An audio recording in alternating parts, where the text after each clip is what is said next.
저희 형사사건 상담하다 보면 특히 성범죄 사건에서 이게 증거도 없는데 어떻게 유죄가 나오냐 이런 식으로 많이 질문하시잖아요. 실제 상담에서 가장 많이 나오는 질문이 이거거든요. 저는 영상이나 뭐 이런 증거가 없는데 유죄가 나올 수 있나요? 라는 질문을 많이 하세요. 일반인 기준에서는 당연히 가질 수 있는 의문입니다.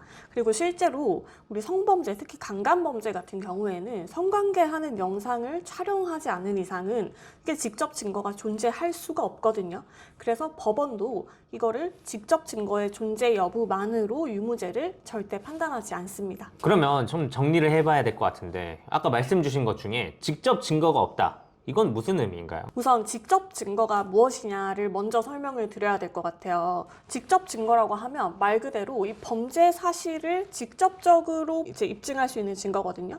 뭐 폭행 범죄라고 하면은 폭행하는 장면이 찍힌 CCTV 영상 혹은 휴대폰 영상, 직접적으로 범죄의 모습이 담겼잖아요. 뭐 모욕죄라고 하면 모욕적인 카카오톡 보낸 캡처본, 이런 것들이 이제 직접 증거가 되는 겁니다. 근데 성범죄 같은 경우에는 아까 말씀드렸다시피 강제추행을 순간적으로 당하거나 아니면 강간을 당하는 과정에서 이런 것들이 범죄 장면이 담긴 영상, 뭐 녹음본, 이런 것들이 현실적으로 존재하기 어렵죠. 그래서 제가 아까 직접 증거가 존재하기 어렵고 하지만 직접 증거의 존재, 부존재 여부만으로 유무죄가 판단되지 않는다라는 말씀을 드린 겁니다.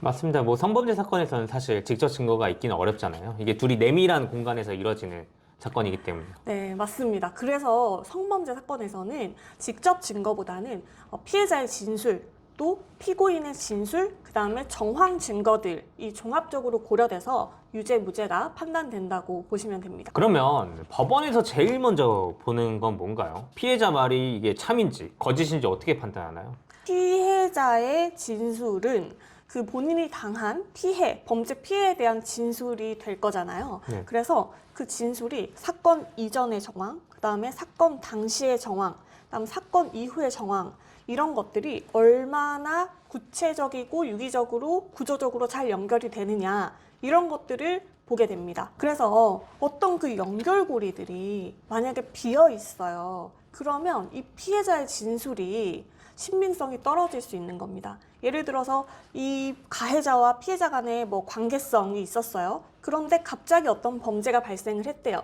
근데 이 사이의 연결고리가 뭔가 이해되지 않고 납득되지 않는 부분이 있다, 설명되지 않는다. 그런 데서 이제 진술에 빈틈이 생기는 거고 진술의 신빙성을 의심하게 되는 정황이 되는 거죠. 그러면 이제 진술을 말씀 주신 것처럼 좀 구체적으로 하는 것이 중요하다는 건데 뭐 구체적이라고 하는 거는 말을 잘해야 한다는 뜻으로 오해하시는 분들도 많으실 것 같아요. 네, 맞아요. 왜냐면 이게 구체적으로 해야 되고 뭐 진술을 잘해야 되고 이렇게 얘기를 하면 나 말 잘 못하는데 어떡하지? 나 그럼 말을 막 되게 논리적으로 막 조리 있게 해야 되나? 이렇게 생각하시기 쉬운데 그런 의미가 아닙니다. 이게 본인이 직접 겪은 피해 사실을 진술을 하게 되면요.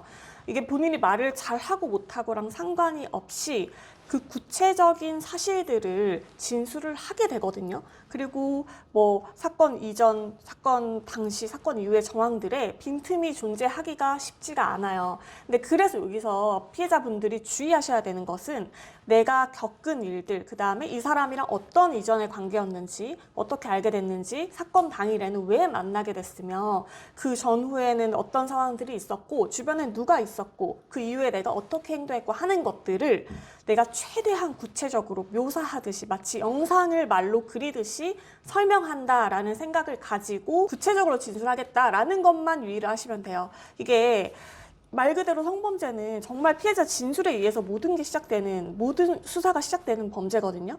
그래서 진술을 그냥 대충 하시면 안 돼요. 그냥 저 사람이 뭐 내 가슴을 움켜쥐었습니다, 뭐 이런 식으로 너무 간단하게 진술하시면 안 되고요. 구체적으로 진술을 묘사하듯이 해주셔야 돼요. 이게 꾸며내는 진술들은 이게 일견 보면 이럴 수 있겠구나라고 생각이 드는데 이 구체적으로 들어가서 봤을 때는 앞뒤가 맞지가 않아요. 그래서 이게 구체적으로 진술하는 게 중요하고 그래야지만 이게 사실처럼 받아들여진다고 생각이 들어요. 네, 맞습니다. 그러면 이 피해자 진술이 되게 중요하잖아요. 근데 사람의 기억이라는 게 온전하지 않을 수 있잖아요. 조금만 바뀌어도 법원이 이걸 거짓말이라고 판단하나요? 아닙니다. 법원이 그렇게 단순하게 진술을 판단하지 않아요. 모든 표현이 세부적으로 같을 필요가 없어요. 같을 수도 없습니다. 그래서 일관성에 대한 두려움을 이렇게 막연하게 가지실 필요가 없고요. 핵심 사실들에 있어서 변경이 없이 진술이 유지되는가가 중요한 거예요. 세부적인 표현이나 이런 것들에 있어서의 차이는 아무 문제가 없습니다. 다만 성범죄에서 핵심 사실이라고 함은 이 사람과 그러니까 가해자와 피해자의 원래 어떤 관계였는지, 그리고 그 피해를 당할 당시에 내가 어떤 식으로 거절의 의사를 표시를 했는지, 당시에 가해자의 반응은 어땠는지, 범행을 당한 다음에 내가 어떤 식으로 이 사람한테 나의 의견이나 의사나 불쾌감을 표출했는지, 이런 핵심적인 정황들 있잖아요. 이런 것들에 있어서 일관성이 유지되면 됩니다.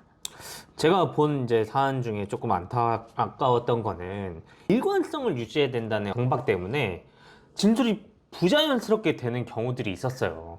오히려 그러다 보니까 수사기관도 의심을 하게 되고 실제로 그런 피해가 있었는지 판단하게 되고, 그래서 일관성은 지키되 이 일관성을 지키기 위해 없는 사실을 만들면 안 된다라고 이해하시면 될 것 같아요. 그러면 이런 진술 변화가 있는데 어떤 경우에 문제가 되지 않나요? 네, 진술 변화가 있었지만 유무죄 판단에 있어서 문제가 되지 않는 것은, 예를 들면 우리가 형사 사건을 접할 일은 일반인 분들이 많지 않잖아요. 그래서 내가 뭐 범죄 피해를 당해서 경찰 조사를 가게 되면 피해자 입장에서 조사를 받는 건데도 굉장히 많이 긴장하시고 되게 두려워하시는 분들이 많아요. 그래서 경찰 조사를 갔을 때 특히 초기 조사에서 그 긴장도 때문에 제대로 진술을 못 하시는 경우들이 생각보다 많거든요. 이제 뭐 예를 들어서 미성년자가 성범죄를 당하는 경우도 굉장히 많습니다. 그래서 미성년자인데 뭔가 제대로 된 변호사나 이런 분들의 법적 조언을 받지 못하거나 어른의 어떤 조력을 제대로 받지 못하는 상태에서 진술이 이루어지다 보니까 뭔가 막 면피성으로 자꾸 진술을 하거나 잘못된 진술을 하게 되는 경우들이 있어요. 이런 경우들은 충분히 그 사정을 설명을 하면 법원에서도 이걸 바로 신빙성이 없다라고 판단하지 않습니다. 이 뭐 청소년이 아니더라도 이제 일반인 분들도 심리적으로 내가 위축된 상태여서 잘못 진술을 하게 됐다라는 사정들을 얘기를 하실 필요가 있고, 그런 것들은 다 참작을 해줍니다. 그리고 또 뭐 예를 들면은 조사 당시에는 내가 이 가해자랑 관계가 A라는 관계라고 생각을 해가지고 그래서 이 사람이 나한테 이런 행위를 했는 것 같아요 라고 진술을 했는데, 사건이 진행되면서 다시 이 사람하고의 관계를 돌이켜 보니까 이 사람이 어떤 이유로 나한테 그런 행동을 했던 것 같고 타당한 것 같다라는 생각이 들 수 있잖아요. 그런 것들에 있어서 생기는 진술 변화는 문제가 되지 않습니다. 제가 문제가 된다라고 말씀드린 변화는 아까도 말씀드렸다시피 이제 사건의 핵심 정황에 대한, 핵심 사실관계에 대한 진술의 변화가 문제가 되는 거예요.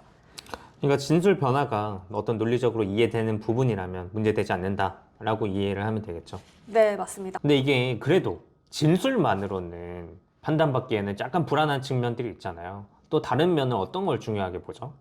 네, 피해자의 진술이 가장 중요한 증거지만 단순히 피해자의 진술만 있다고 해서 유죄 판단이 항상 나오는 것은 아니고요. 그 진술에 부합하는, 그리고 이 범죄 정황에 부합하는 주변 정황 증거들이 또 필요합니다. 그래서 뭐 사건 이후에 얼마나 지나서 경찰 신고나 아니면 뭐 성범죄 피해 센터 같은 곳에 신고가 이루어졌는지 이런 것들도 보고요. 그다음에 뭐 강간 피해를 내가 당하고 나서 병원, 산부인과나 어떤 다른 뭐 정형외과나 이런 병원들을 방문을 했는지, 그 시점이 얼마나 떨어져 있는지 이런 것들도 중요하고요. 그 병원 기록에 성범죄를 당한 사실이나 뭔가 폭행이나 이런 피해를 당한 사실이 기재되어 있다면 그거는 정말 많은 도움이 될 수 있습니다. 그러면 이 사건 이후의 반응 관련해가지고 뭐 카톡이나 문자도 여기에 포함이 되나요? 네, 물론입니다. 예를 들어서 내가 어떤 성범죄 피해를 당하고 나서 주변 가까운 가족이나 친구나 지인한테 카카오톡이나 전화로 피해 사실에 대한 호소를 하거나, 아니면 뭐 나의 피해를 직접적으로 말하지 않았더라도 이제 성범죄에 대한 어떤 정보나 여기에 대한 대응 방법 이런 것들을 물어본 것들이 있다면, 이런 것들도 이 피해자가 성범죄를 실제로 그 시기에 당했다라는 것에 중요한 정황 증거가 될 수 있습니다. 그리고 지인뿐만이 아니고 직접적으로 내가 그 가해자한테 이제 카카오톡이나 문자를 보내는 경우가 굉장히 많아요. 본인이 당한 피해에 대해서 내가 이런 피해를 당한 것 같은데 여기에 대해서 불쾌감을 표시하거나 이제 신고 의사나 뭐 사과를 요구하거나 이런 것들을 하시는 분들이 많거든요. 그런 것들은 거의 뭐 너무 명확한 증거가 됩니다. 그리고 그런 것도 증거가 될 수 있잖아요. 실제로 이게 내가 당한 게 강간 피해인지 그런 검색해보거나 이런 검색 이력도 사실 증거가 될 수 있잖아요.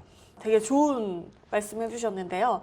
예를 들어 어떤 남자랑 랜덤 채팅이 되게 만나서 술을 먹었는데 만취를 한 거예요. 기억이 필름이 끊긴 상태로 다음날 깼는데 뭔가 어렴풋이 나는 기억에 강간을 당한 것 같은 생각이 들어요. 이런 것들이 이제 준강간이라고 하거든요. 그러면 이런 것들을 내가 검색해 볼 수 있잖아요. 요즘 챗GPT 검색도 많이 하시고 뭐 이런 경우에는 이게 범죄가 되나요?부터 시작해서 준강간의 요건 이런 거를 검색해 본 기록이 남아 있어요. 그럼 거기에는 검색한 일시랑 시간까지 뜨기 때문에 그 범죄를 당한 직후에 이런 검색을 했다라는 것은 굉장히 좋은 증거가 될 수 있습니다. 그렇다면 결국에 피해자는 나는 피해를 당했다고 주장을 하고 가해자는 나는 그런 행위를 한 적이 없다라고 주장하면 주장이 대치되잖아요. 그러면 누구 말이 더 맞는지 어떻게 판단하나요? 성범죄 같은 경우에는 정말 말 대 말의 싸움이 되는 경우가 굉장히 많아요. 같은 상황에 대해서도 피해자는 내가 피해를 당했다고 인지를 하고 가해자는 무슨 소리냐, 우리는 뭐 썸 타던 관계고 분명히 술 마실 때 분위기 좋았고 합의하에 한 거다라고 다르게 해석하는 경우가 많단 말이에요. 그러면 이런 경우에는 결국에는 누구의 말이 더 신빙성이 있는지는 아까 말씀드린 그런 정황 증거들 그리고 피해자의 진술과 피고인의 진술의 어떤 정합성들을 비교를 하고 또 이 둘의 평소의 관계에 대한 정황 증거들이 또 있겠죠. 둘이 얼마나 뭐 평소에 썸을 탔다 하면 어느 정도의 내밀한 썸을 탔는지부터 시작해서 그런 모든 것들의 증거를 다 종합을 해서 이 피해자의 말이 더 신빙성이 있는지 아니면 피고인의 말이 조금 더 증거들과 부합하는지를 결국에는 법원에서 판사님이 판단하게 됩니다. 한 줄로 정리하면 직접 증거가 없어도 성범죄 유죄 판단 가능하다. 라고 정리할 수 있습니다. 그래서 여기 사실 증거 유무의 문제가 아니라 진술을 뭔가 어떻게 좀 더 친밀성 있게 판단을 하느냐, 얼마나 더 구체적으로 진술을 하느냐, 얼마나 주변 사정과 이런 것들이 일치하냐, 이런 여부들을 판단받는 게 중요할 것 같습니다. 네, 오늘 이야기 들어보니까 이제 증거가 없이도 유죄 판단이 나오나요? 라는 질문에 대한 어느 정도 답이 됐을 것 같아요. 네, 그래서 내가 막연하게 성범죄 피해를 당했는데 증거가 없어서 나는 인정이 되지 않는 거 아닌가, 신고해도 오히려 내가 뭐 무고죄로 역으로 고소를 당하는 거 아닌가 하고 불안해 하시는 분들이 많습니다. 근데 이제 그러실 필요 없고요. 이런 정황 증거, 진술 증거만으로도 유죄가 나올 수 있기 때문에 피해를 당한 사실이 있으면 경찰에 신고를 하시고 적극적으로 대응을 하시고 증거를 제출하시면 될 것 같습니다. 네, 그러면 또 다음에 다른 주제로 찾아뵙도록 하겠습니다. 고생하셨습니다. 네, 고생하셨습니다.